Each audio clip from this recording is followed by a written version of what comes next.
Well, hello everyone. This is Ted Schmidt again with Action Coach Northwest, and we're here another one of our business community podcasts for the Greater Spokane area. And today our guest is Jeff Wiberg, the founder of Family Resource Home Care. So welcome, Jeff, and thank you for being our guest today. Yeah, thanks for having me, Ted. Absolutely. Really excited to hear what you have to say and get some of those insights from somebody who's been in business quite a while and has a lot of success. So off we go. Okay, question number one. If you had to start from square one in business, what would you do differently? Wow, what a question, Ted. If I had to start from square one, I would love to be able to apply some of the lessons that I've learned over the years and avoid some of the mistakes that I've made over time.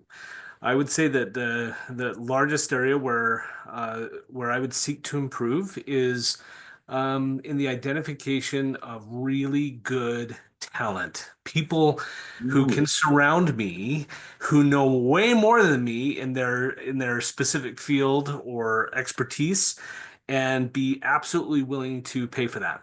So, for example, earlier in my career, I started out in human resources management. I did some human resources consulting, and so I'd hired thousands of employees and so forth. So identifying good talent has never really been a wobble for me.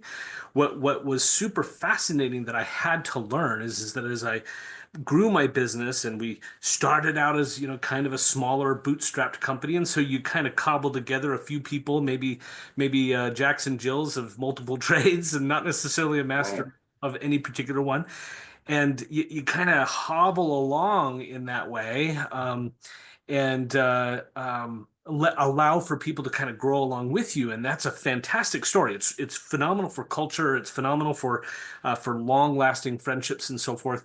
But one of the things that as I began to scale my business and really start to scale up, people became more and more critical, and having experts, true experts.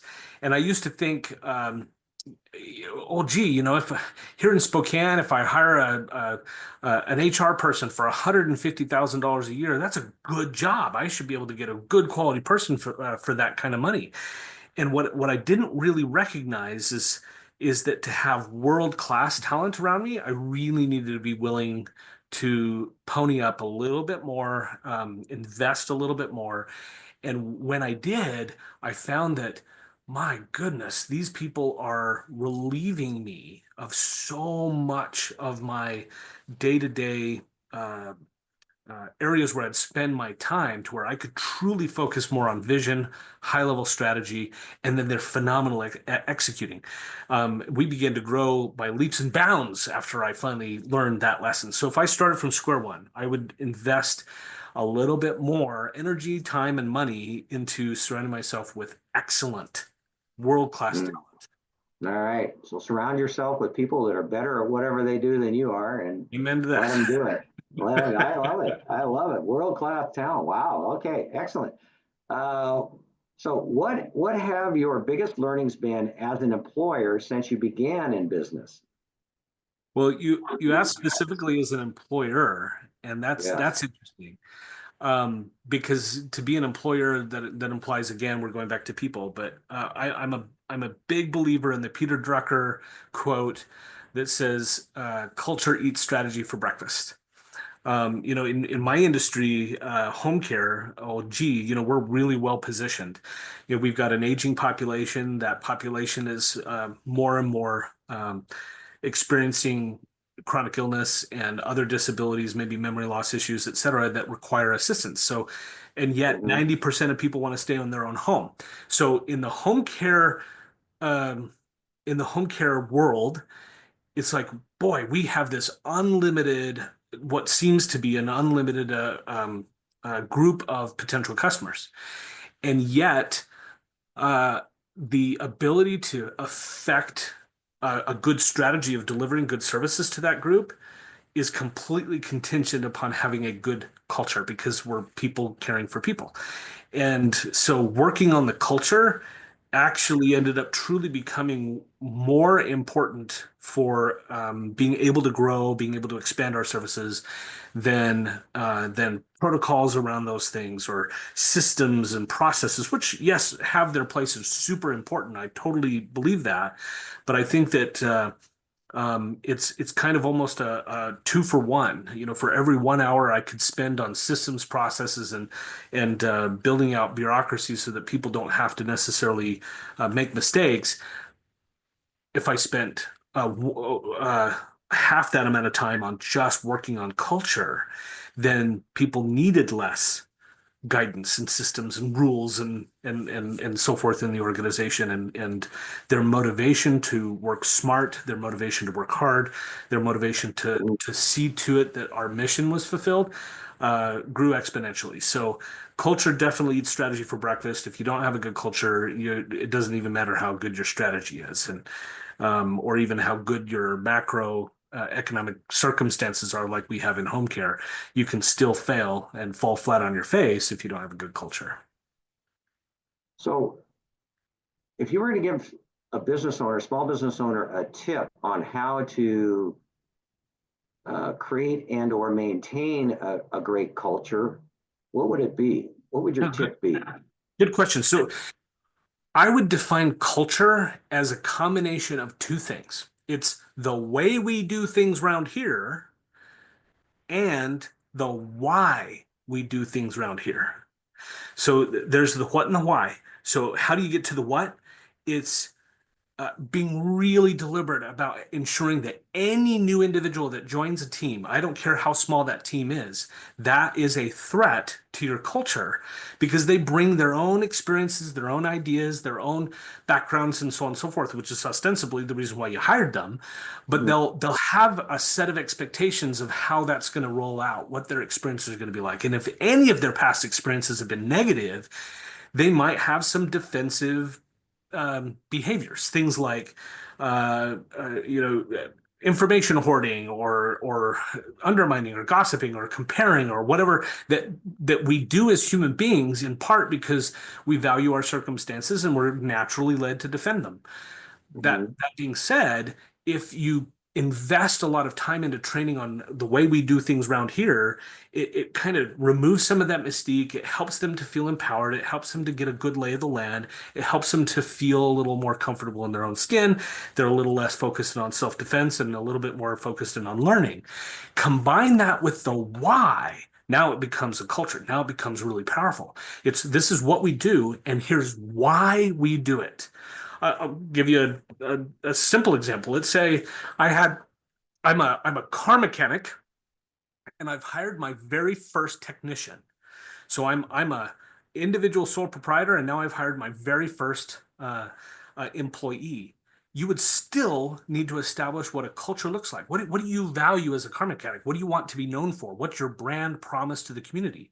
Is it that you want to be known for being super honest and straightforward with your customers so that they can trust this shop in an industry that has a lot of challenges with customer and provider trust relationships? Okay, well, great. Make that your why. Everything that you do, every interaction that you do here in the shop, new technician, new team member, needs to increase the trust that the customer has for us. And that might mean that we even sacrifice a little bit on occasion to make sure that we are coming across as being trustworthy. That's one example of a why. And Right. there's a lot of different whys that you can choose, but I don't, again, I go back to, I don't care how small of a business you are and how big your team is, all the way up to, 3,000 team members like I've got. If you are really good at explaining the how what we do around here and how we do it, and then combine that with the why we do it that way, that's what's going to educate around a culture. Wow, excellent. Great answer. That was very insightful. Thank you. Okay. Next question. What are some common misconceptions about running a business and how do you address them? Oh golly. I, I think that probably one of the most common misconceptions of being an entrepreneur that I've heard is, oh man, it must be so wonderful to be your own boss. And yeah, I mean, I'm not going to lie. There is definitely some benefits associated with that. And it's all for the reasons that people assume, that, oh, well, you don't have to ask for permission for from someone in order to be able to go on vacation or, nobody's there to necessarily tell you what to do. But that, Ted, is a double-edged sword because nobody's there to tell you what to do. Uh, Very rarely do you have even members of your own team who are going to take one of your ideas and say, "Yeah, no, that's not what we're going to do." Being able to have a coach or have an industry mentor or something like that is so critical in my view because frankly, it's lonely.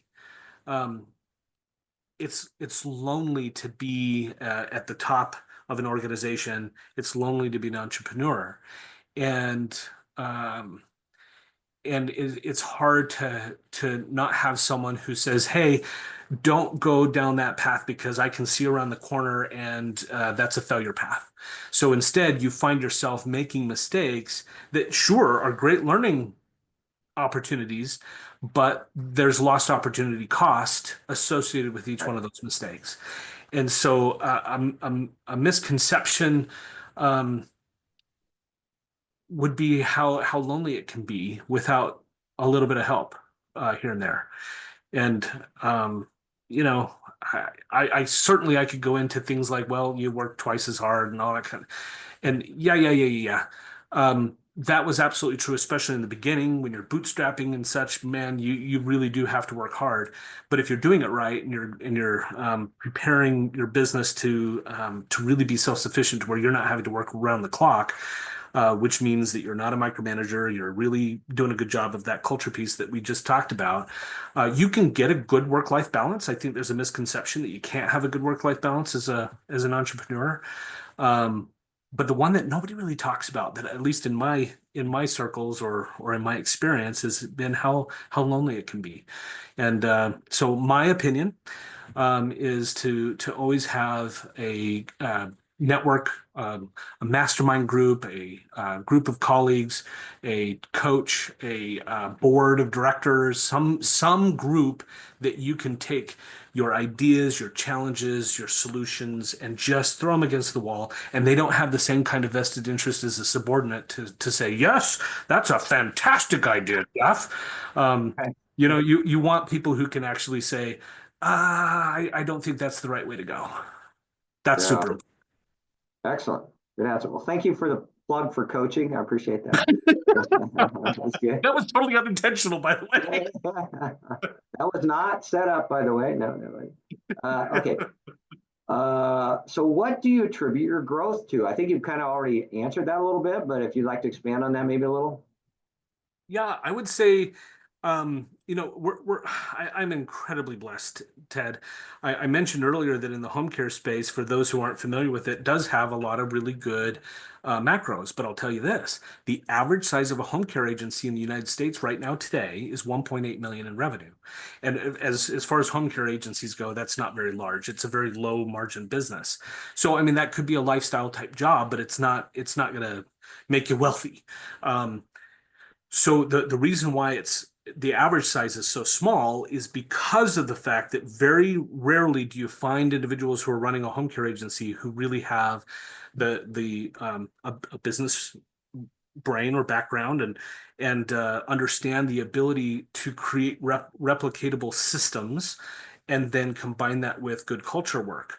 Um, you know, I would attribute most of my success to being that I expanded outside of just one location, which is also a kind of um, a common attribute of most home care agencies across the nation.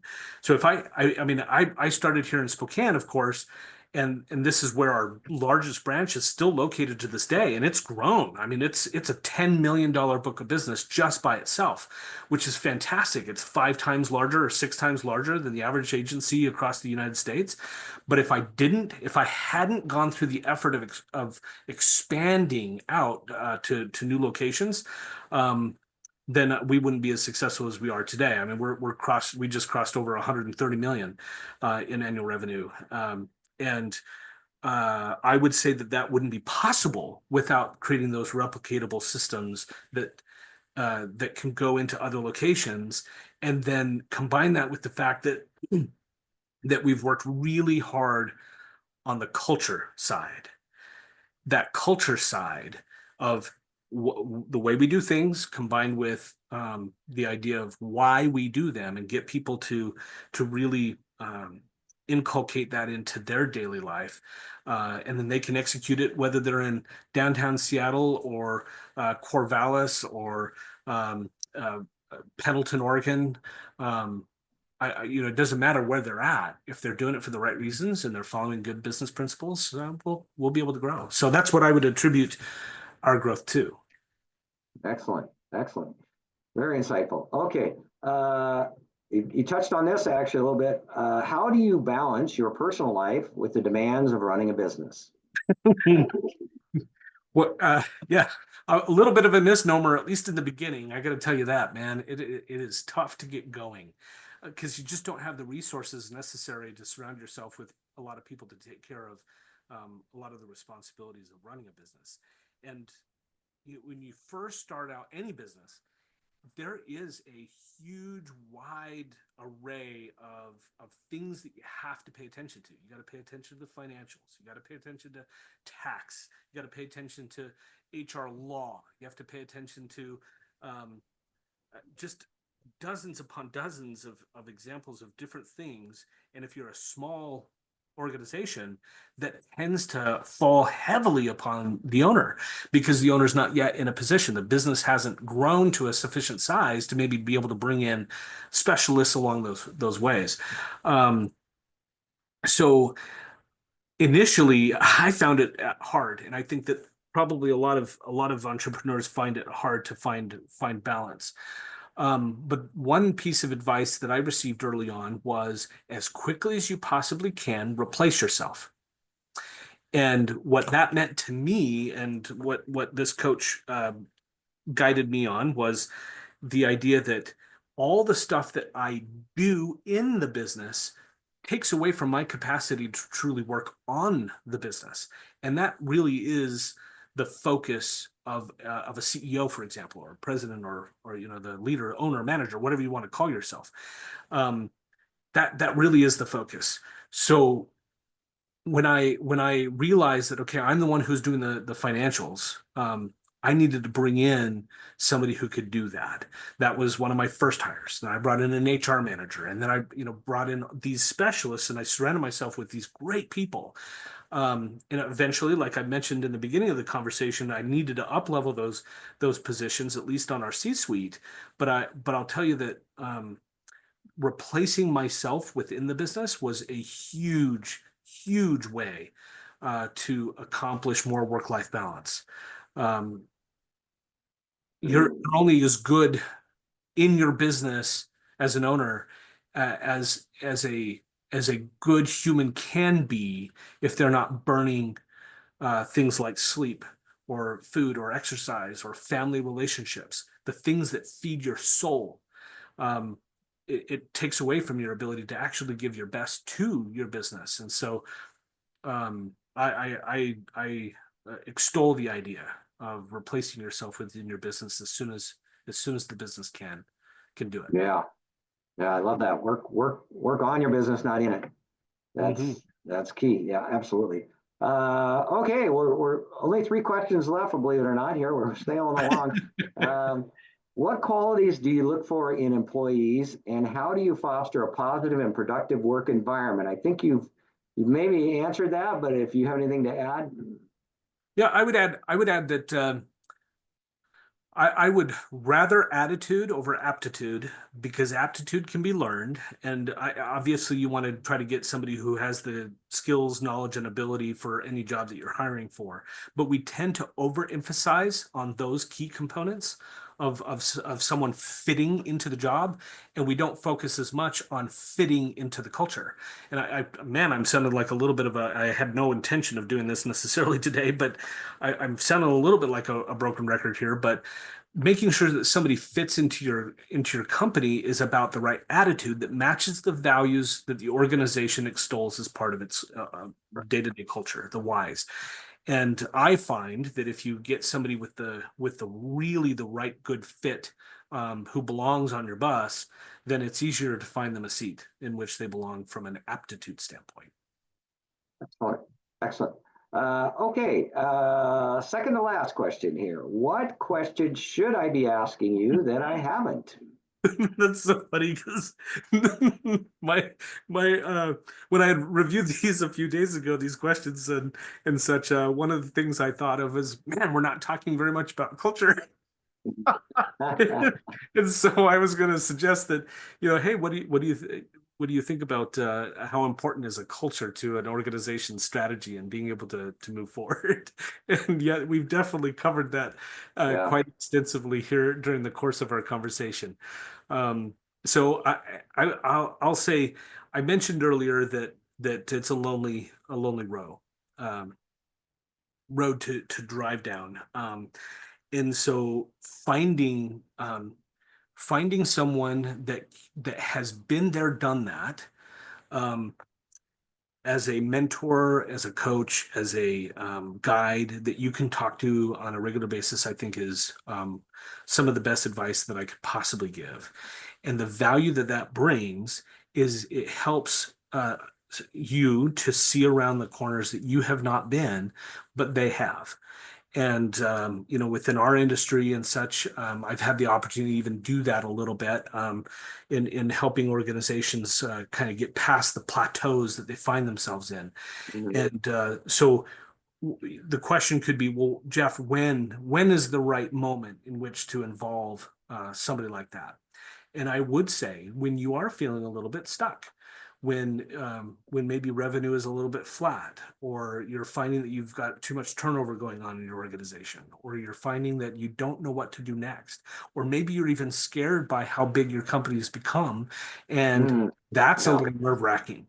So that's when you involve getting an advisor, and really have them help you see around that corner and start to create a vision for what your next 3 years looks like as a business, and breaking those down into component parts so that you have action steps and such.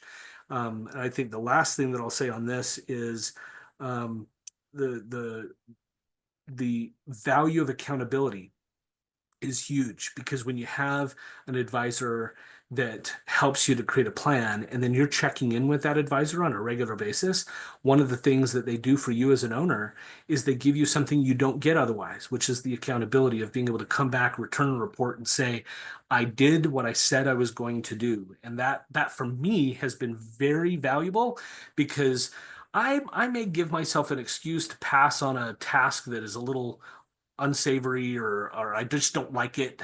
It's drudgery or whatever the case may be. But I'll work hard if I know I have to show up and say to somebody who has no ownership in my business, Right.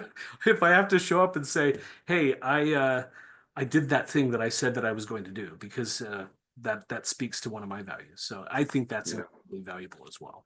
Wow. Well, thank you for that. Okay, last question. Where do you see yourself in 5 years? And any words of advice for other business owners who are looking to grow their business? Mm. Where do I see myself in 5 years? Well, I wanted to retire by the time I was 45, and I made it. So that's really exciting for me. I, however, still love business. And so, I've gotten myself involved in being an investor and all that kind of stuff, and have the blessing of being able to invest into several companies around the Northwest. And I intend to continue to do so. I would love to continue to do a little bit of mentorship, but certainly nothing full time or anything of that nature. I want to continue focusing on my family. About 5 years from now is when I'll be an empty nester, and so my wife and I will enjoy some travel, enjoy some service opportunities, and for me that fills my soul, and it's been a blessing to be able to get to this point. I feel like this is a vehicle to allow me to purchase back my time and spend my time on family, faith, and a little bit of fun. Excellent, excellent. Any last tips for people looking to grow their business? Absolutely. I think that anybody who's listening to this right now, and if they're a business owner, uh, a lot of what I would suggest is inherently there because they're listening. They're seeking out information from those who've been down the road, who've scaled their business, who've grown. They're open. I find that it is amazing to me how many business owners uh, insulate themselves because of pride or because of I don't want to share what's really going on behind the scenes. I don't want to share the yuck that I'm experiencing from day to day, the crises that I have to face from time to time. They insulate themselves from having to share or seek advice on those things, and just being humble enough to learn and humble enough to realize that, man, I don't need to know everything about everything. I can lean in on people who've been there, done that. I can lean in on guidance. That I think is the key to being able to grow. If you do that, you're not going to plateau. You're going to continue growing. And um, so my advice is keep learning, keep being hungry to know what you don't know. Great answer. Finish up. Thank you. Thank you. Thank you to Jeff Wiberg, founder of Family Resource Home Care. What a great interview. I think fantastic insights.